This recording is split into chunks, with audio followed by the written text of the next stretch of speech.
नमस्कार, ABP news पर हाजिर हूं मैं रुमाना इसार खान। इंडिया चाहता है मैं आपको बहुत स्वागत है। आज के मुबारक दिन पर आप सबको एबीपी न्यूज की तरफ से हार्दिक शुभकामनाएं। आजादी की 75वीं वर्षगांठ पर यह देश आज गर्व और गौरव से भरा हुआ है। प्रधानमंत्री नरेंद्र मोदी ने लाल किले की प्राचीर से देश को संबोधित किया।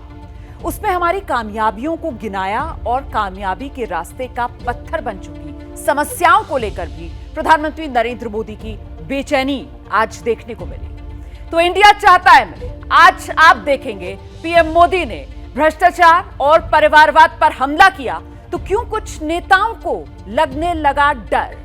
आप ये भी देखेंगे प्रधानमंत्री मोदी ने विकसित भारत के लिए मिशन 2047 में कौन कौन से लक्ष्य तय कर लिए हैं।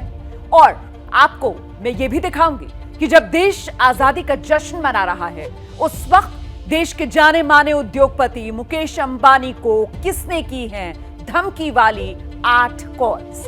तो शुरुआत उन समस्याओं से करते हैं जो देश की तरक्की में बाधक है। प्रधानमंत्री नरेंद्र मोदी ने लाल किले से अगर नया भारत बनाने के लिए 5 प्रण लेने की बात की तो परिवारवाद और भ्रष्टाचार से लड़ने की हुंकार भी पीएम की तरफ से भरी गई। तो हमारा आज का सवाल इसी से जुड़ा हुआ है। क्या परिवारवाद भ्रष्टाचार पर हमला करके पीएम मोदी ने विपक्ष को बेनकाब कर दिया है? आप एबीपी न्यूज के ट्विटर हैंडल @ABP न्यूज पर जाकर अपना जवाब जरूर दीजिएगा। आपका फाइनल जवाब मैं शो के आखिर में दिखाऊंगी। और मैं ये बात इसलिए भी पूछ रही हूं कि प्रधानमंत्री नरेंद्र मोदी ने आज परिवारवाद, भ्रष्टाचार और आजादी के मतवालों को लेकर कुछ विमर्श पेश किए। इस पर विपक्ष की तिलमिलाहट दिखी है। तो आखिर क्यों परिवारवाद, वंशवाद पीएम मोदी जब सवाल उठाते हैं तो विपक्ष के कुछ नेताओं को मिर्ची लग जाती है? इसको लेकर समझने के लिए हमारी एक्सक्लूसिव रिपोर्ट देखिए।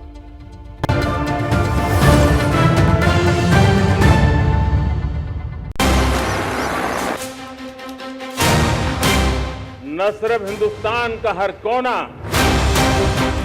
लेकिन दुनिया के हर कोने में यह हमारा तिरंगा आन बान शान के साथ लहरा रहा है। भारत की विविधता ही भारत की एक अनमोल शक्ति है, शक्ति का एक अटूट प्रवाह है।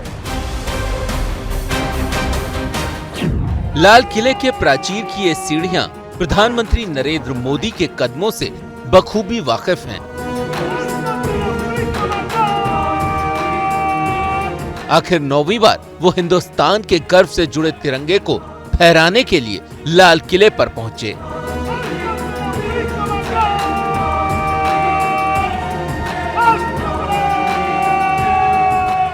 आजादी के 75 साल पूरा होने पर पीएम मोदी ने जिस एक अहम समस्या की तरफ देश का ध्यान खींचा वो है वंशवाद। परिवारवाद हमारी अनेक संस्थाओं को अपने में लपेटे हुए है। राजनीति में भी परिवारवाद ने देश के सामर्थ्य को सबसे सारा अन्याय किया है। परिवारवादी राजनीति परिवार की भलाई के लिए होती है, उसको देश की भलाई से कोई लेना देना नहीं होता। हिंदुस्तान दुनिया का सबसे बड़ा लोकतंत्र है। इस लोकतंत्र में जब वंशवाद पैर पसारता है तो असली योग्यता घुटन में दम तोड़ देती है। इस पीड़ा को पीएम मोदी ने लाल किले से देश के साथ साझा किया। जब प्रधानमंत्री मोदी वंशवाद की बात कर रहे थे तो आपको विपक्षी दलों में फैले वंशवाद का जहर साफ साफ दिख रहा होगा। कांग्रेस में राहुल और प्रियंका गांधी, नेहरू गांधी परिवार की चौथी पीढ़ी, आरजेडी में तेज प्रताप और तेजस्वी यादव, लालू परिवार की दूसरी पीढ़ी, समाजवादी पार्टी में अखिलेश यादव, मुलायम परिवार की दूसरी पीढ़ी, टीएमसी में अभिषेक बनर्जी, ममता बनर्जी के परिवार की दूसरी पीढ़ी, झारखंड में हेमंत सोरेन, शिबू सोरेन परिवार की दूसरी पीढ़ी, शिवसेना में आदित्य ठाकरे, ठाकरे परिवार की तीसरी पीढ़ी, एनसीपी में अजित पवार और सुप्रिया सुले, शरद पवार परिवार की दूसरी पीढ़ी, टीआरएस में केटी रामाराव और के कविता, चंद्रशेखर राव की दूसरी पीढ़ी, वाईएसआर कांग्रेस में जगन मोहन रेड्डी, राजशेखर रेड्डी परिवार की दूसरी पीढ़ी, जेडीएस में प्रांजल रेवन्ना, देवगौड़ा परिवार की तीसरी पीढ़ी, डीएमके में उदयनिधि स्टालिन, करुणानिधि परिवार की तीसरी पीढ़ी। नागरिकों का कर्तव्य ये हमारे आने वाले ये फहरिस्त बहुत लंबी है, आप सुनते सुनते थक जाएंगे, लेकिन ये नाम कम नहीं होंगे, क्योंकि 75 साल की आजादी में कुछ लोगों ने वंशवाद को अपनी आजादी का हिस्सा बना लिया। पीएम मोदी चाहते हैं कि देश को इस वंशवाद से आजादी मिले। हिंदुस्तान के राजनीति के शुद्धिकरण के लिए भी, हिंदुस्तान की सभी संस्थाओं के शुद्धिकरण के लिए भी हमें देश को इस परिवारवादी मानसिकता से मुक्ति दिला करके योग्यता के आधार पर देश को आगे ले जाने की ओर बढ़ना होगा। वंशवाद से मुक्ति मिलेगी तो विकास का नया रास्ता खुलेगा, लेकिन जिनके लिए वंशवाद ही रोजगार का जरिया है, उनका तिल मिलाना स्वाभाविक है। लालू यादव के बेटे तेजस्वी यादव से ये सवाल पूछा गया तो जुबान पर चुप्पी ओढ़ी और चुपचाप हाई सिक्योरिटी वाली गाड़ी में बैठकर चले गए।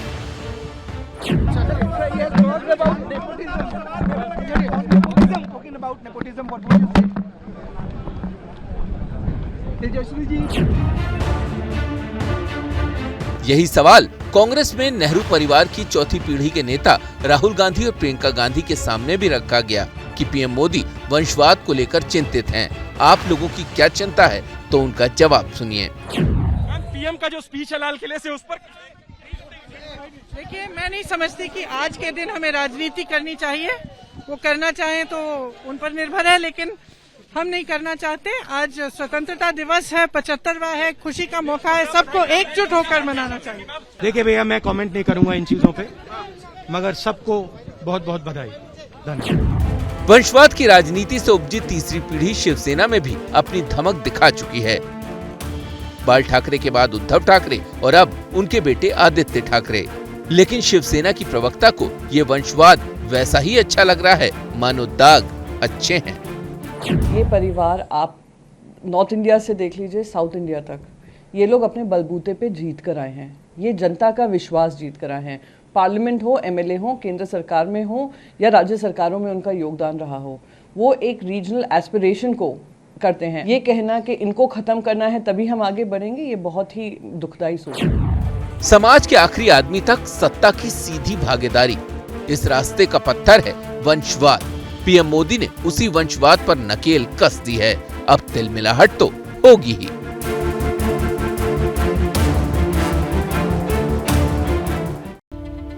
देखिए, प्रधानमंत्री नरेंद्र मोदी का मानना यह है कि परिवारवाद के कारण प्रतिभाएं बेवक्त दम तोड़ देती है।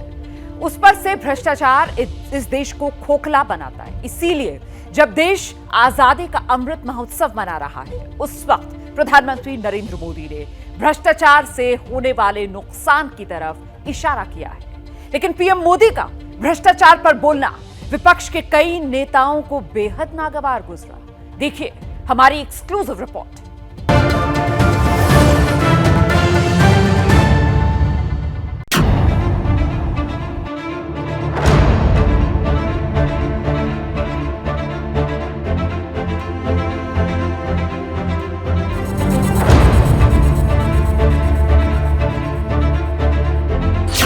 महात्मा गांधी ने भ्रष्टाचार को लेकर कहा था कि मैं किसी को गंदे पैरों के साथ अपने दिमाग से गुजरने नहीं दूंगा। लाल किले की प्राचीर से आजादी की 75वीं सालगिरह के मौके पर पीएम मोदी के जहन में भी भ्रष्टाचार का वही घाव बजा रहा था। पीएम मोदी ने साफ कर दिया कि भ्रष्टाचार नहीं मिटेगा तो देश का कायाकल्प नहीं होगा। पीएम मोदी का दुख इस बात से और बढ़ गया कि भ्रष्टाचारियों का महिमा मंडन होता है। कई लोग तो इतनी बेशर्मी तक चले जाते हैं कि कोर्ट में सजा हो चुकी हो, भ्रष्टाचारी सिद्ध हो चुका हो, जेल जाना तय हो चुका हो, जेल गुजार रहे हो, उसके बावजूद भी उनका महिमा मंडन करने में लगे रहते हैं, उनकी शान शौकत में लगे रहते हैं।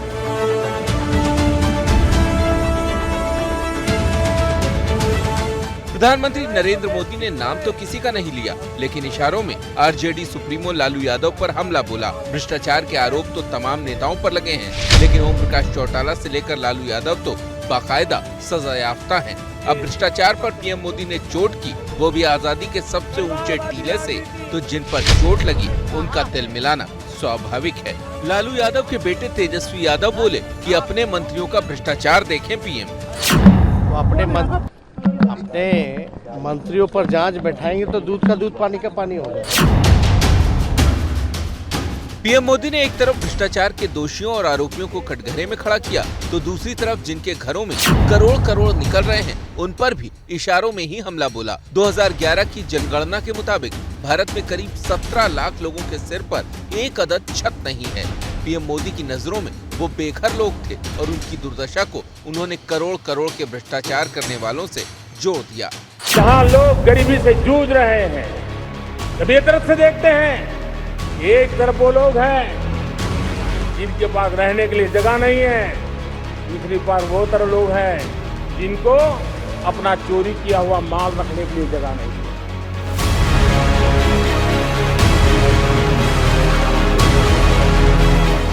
आपको याद होगा कि कुछ दिनों पहले ही ममता बनर्जी की सरकार में नंबर 2 माने जाने वाले पार्थ चटर्जी और उनकी खासम खास अर्पिता मुखर्जी के घरों और ठिकानों से करोड़ों रुपए नगद मिले थे। ममता बनर्जी ने पार्थ को बर्खास्त करके अपना पल्ला तो छुड़ाना चाहा, लेकिन भ्रष्टाचार का दाग जल्दी छूटता कहाँ है। बंगाल बीजेपी को भी लग रहा है कि भ्रष्टाचार के मुद्दे पर वो ममता सरकार को 2026 का मुंह नहीं देखने देगी। सरकार की सारे मंत्री अब भ्रष्ट है और इनके खिलाफ जब इंक्वायरी होगी तो सबका जेल होगा।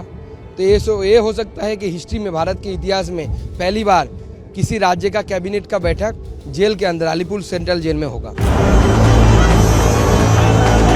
चाहे परिवारवाद का मुद्दा हो या भ्रष्टाचार का, प्रधानमंत्री नरेंद्र मोदी के निशाने पर कांग्रेस अक्सर आ जाती है। नेशनल हेराल्ड मामले में कांग्रेस अध्यक्ष सोनिया गांधी और पूर्व अध्यक्ष राहुल गांधी के खिलाफ ईडी की जांच लगातार चल रही है। इन लोगों को कई बार ईडी दफ्तर के चक्कर भी काटने पड़े। इसी मामले को लेकर पीएम मोदी कई बार तंज कस चुके हैं। बैलगाड़ी नहीं, बेलगाड़ी। आखिर कांग्रेस के दिग्गज कहे जाने वाले करीब करीब कई नेता और कई पूर्व मंत्री आजकल बेल पर यानी कि जमानत पर है। लाल किले से प्रधानमंत्री मोदी ने भले ही किसी का नाम ना लिया हो, लेकिन भ्रष्टाचार की दुखती रग को दबाया तो कांग्रेस तिल मिला उठी। भ्रष्टाचार तो अब 8 साल से उनके पास जिम्मेदारी है, क्यों जगह जगह फैली हुई है। यहाँ किस गलतफहमी में रहे कि इन्होंने दूर कर दी। नीचे निकल के देखिए, जगह जगह जाके देखिए लोगों के काम उसके बिना क्या हो पाते हैं। भ्रष्टाचार वो दीमक है जो किसी मजबूत देश को भी खोखला कर सकता है।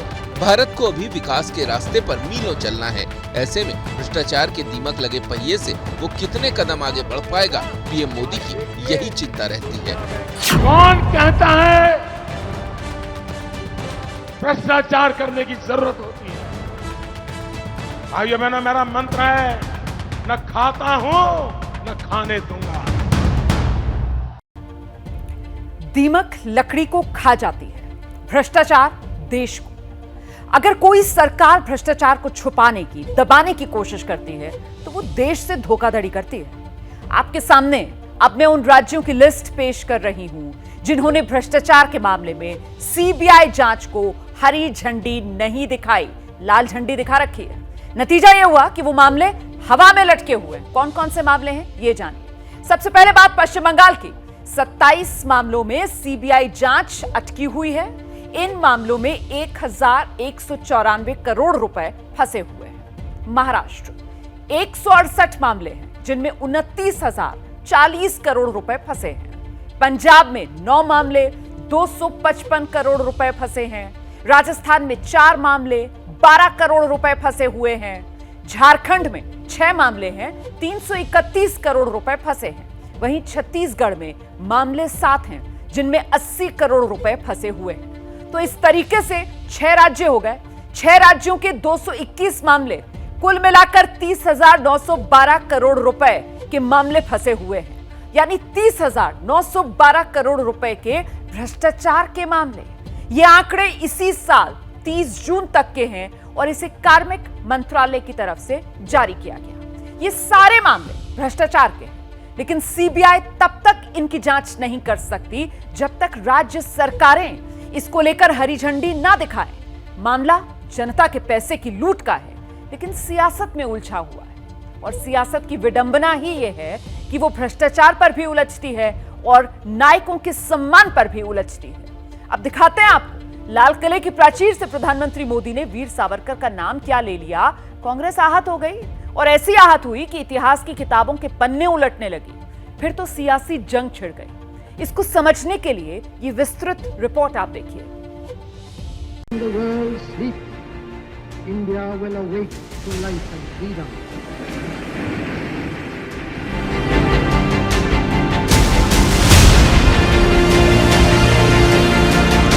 आजादी के जंग में गुलामी का पूरा कालखंड गर्क में था। हम सब देशवासियों के लिए ऐसे हर महापुरुष को, हर त्यागी को, हर बलिदानी को नमन करने का अवसर है। आजादी के अमृत महोत्सव में प्रधानमंत्री ने जब देश के नायकों को नमन किया तो उन्होंने भी नहीं सोचा होगा कि इस पर सियासत होगी, लेकिन हुआ वही। जी हाँ, अपने भाषण के शुरुआती हिस्से में ही प्रधानमंत्री ने महात्मा गांधी का नाम लिया, नेताजी का नाम लिया, बाबा साहेब का नाम लिया। इन तीन नामों पर किसी को एतराज नहीं था। एतराज हुआ चौथे नाम पर।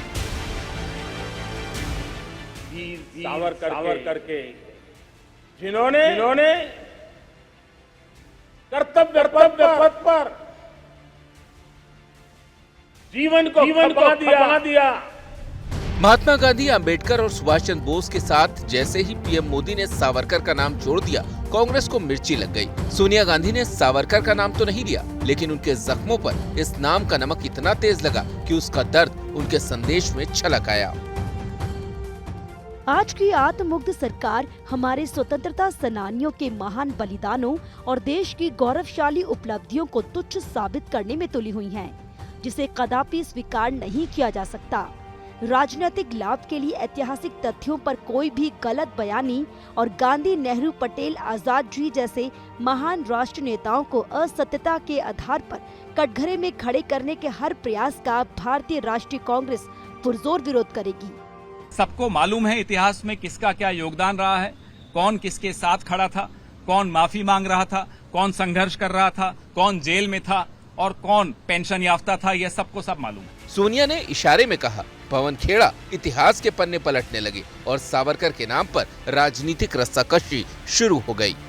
माफी तो 6 बार मांगे थे, उससे बड़ा उन्होंने लिखित में यह दिया था, मेरे माई बाप आका अंग्रेज साहब, मैं आपकी चरण वंदना करता रहूंगा। आप चाहते हैं नेहरू जी के अलावा कोई नाम ही न लिया जाए, तो क्या दिक्कत है? शौकुल्ला खान का नाम लिया तो दिक्कत हो रही है, वीर सावरकर पे हो रही है।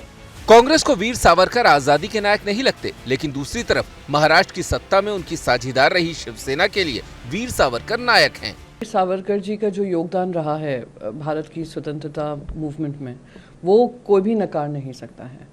हर जन का योगदान होना चाहिए।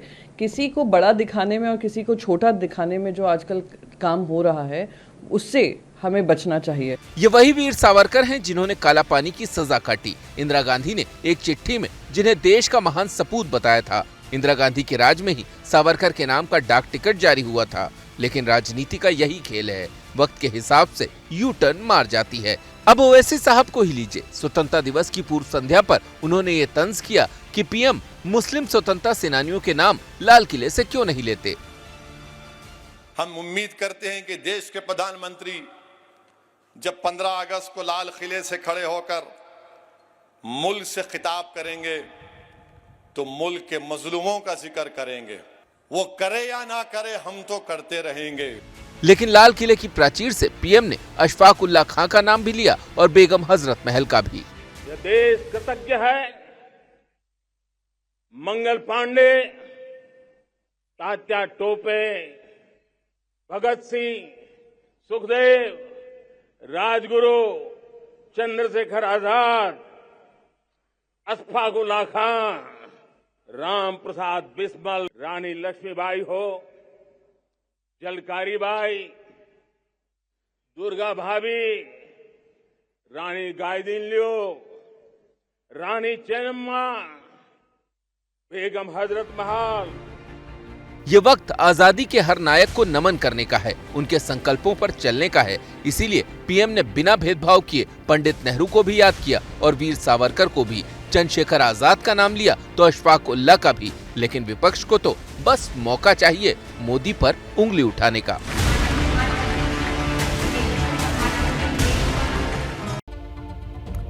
देखा आपने किस तरीके से सियासत के सेंटर में सावरकर, और सावरकर को लेकर ये जो विवाद है वो सिर्फ और सिर्फ राजनीति तक सीमित नहीं रह गया, बल्कि इसमें खूनी रंग भी नजर आया। मामला कर्नाटक का। कर्नाटक के शिमोगा में कुछ लोगों ने वीर सावरकर का पोस्टर हटाकर टीपू सुल्तान का पोस्टर लगाने की कोशिश की। इसी के बाद दो समुदायों के लोगों के बीच में तनाव फैल गया। तनाव के चलते एक वर्ग के लोगों ने दूसरे वर्ग के एक शख्स पर चाकू से हमला कर दिया। ये मामला शिमोगा में आमिर अहमद सर्कल इलाका है, वहीं का है, और इसके बाद लोगों को हटाने के लिए पुलिस को लाठीचार्ज भी करना पड़ा। शिमोगा में बीते दिन भी वीर सावरकर के पोस्टर्स लगाने का विरोध हुआ था। ये विरोध एसडीपीआई ने किया था।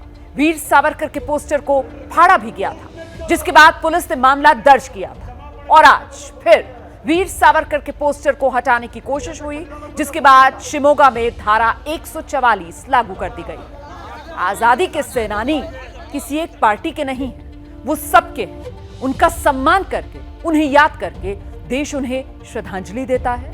पर नफरत की इस राजनीति के दौर ने महापुरुषों को न सिर्फ पार्टियों में बांट दिया है, बल्कि उनके नाम पर हिंसा की ऐसी वारदात हो रही है, ऐसी घटनाएं ही देश को आगे बढ़ने से रोकती हैं। इस बात को समझना होगा।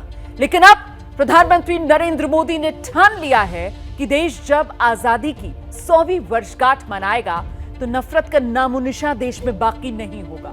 अगर होगी तो सिर्फ तरक्की की नई गाथा, जिसपे विकास होगा। हिंदुस्तान का परचम पूरी दुनिया में लहराएगा।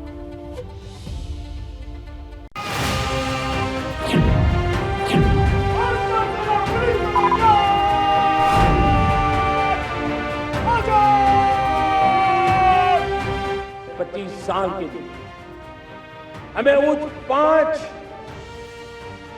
प्राण पर अपनी शक्ति को केंद्रित करनी। 5 प्राण।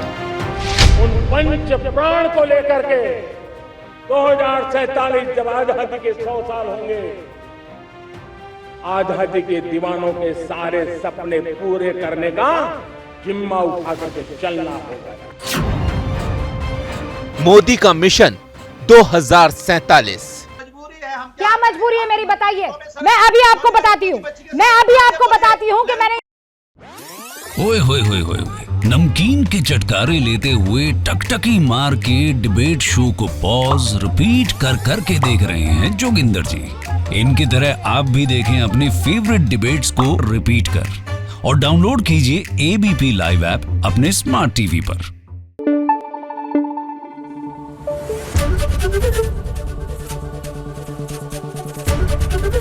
एबीपी न्यूज आपको रखे आगे।